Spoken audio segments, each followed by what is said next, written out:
can we jump into a little more technical kind of segment of all this talk? Because I want to know what's the coolest automation technology out there. Because some of us thinking it's just chatbot, okay, and they of course maturing and evolving, right? Could you shed some light in a way that how old good BPM is evolving and what's next for automation? Yeah, some of the quick things for automation that's coming up, and a lot of more vendors are doing, is that classic BPM of writing those scripts and writing the overall process.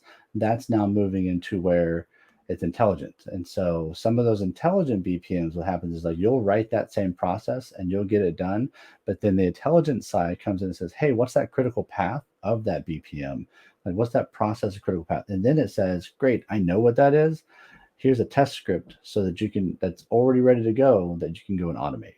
So they're basically building in quality checks within itself that you can just instantly take and run with it and say, I can run this ahead of time. Is this process going to work? Yes, because I have this automated test, and then run the process. And so that takes a lot of the headache and some of the quick wins for automation, because sometimes you'll hear some parts that like, oh, bots aren't, they can be brittle, and it all really depends on how they're built out. But these kind of tests make it to where when something's going to run, and you're already preemptively really striking against those things, so you're ready to go.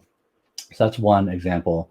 Another example is in general, kind of where automation is being seen to go is, and now that we're going to move into more intelligent automation and moving down that path, we're starting to see more composability. And so composability is definitely coming up. There's a few companies that do it right now, and composability makes it to where it's really the neat interaction of, or intersection really, of like APIs. So like the coding that works in the background of all the apps nowadays, everything kind of talks to one another, and this background language then sets it to where all these other information can actually be intertwined.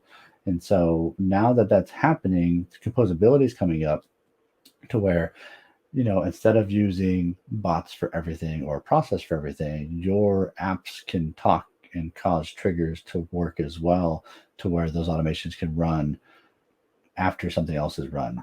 It's really interesting how it works, and like I said, it's something that's coming up.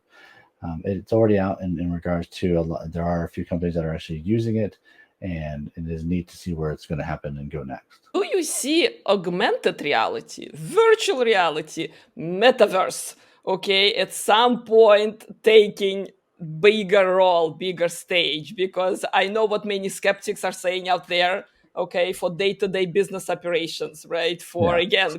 again, companies' bottom line, maybe it's a little futuristic. What are your thoughts on this? Yeah, I think there was a news story today that a company forces, or not really forces, but asks like all of their employees to start in the metaverse. That all their meetings are very metaverse driven, and I think a lot more companies are going to be moving to something like that. It's a space that is still new, and with any new, technology or process or the way things work, it takes time to see, what kind of automations can be there, what kind of stability, what kind of architecture can be input and put in place to really see like how far they can take it, and to mitigate any kind of like issues or streamlining or just overall bandwidth, right? So you right now, a lot of games are we're getting to the point where like your AAA gaming is very apparent and can happen in the VR space, but it also takes a lot of energy, right? So then sometimes to get the best games, you still have to use a computer and kind of offset some of the graphics capabilities. But overall, like it's moving there. And when it comes down to meeting people, it's very easy to do. You have like your avatars. You can even get into like NFTs coming up to where like you can buy them, and then you become that NFT, or the avatar has like the certain clothing or has the picture that's involved or whatnot. So yeah, it's a growing space. It's one of those things. What it's definitely going to be seen in the future, and we'll see kind of where that grows out.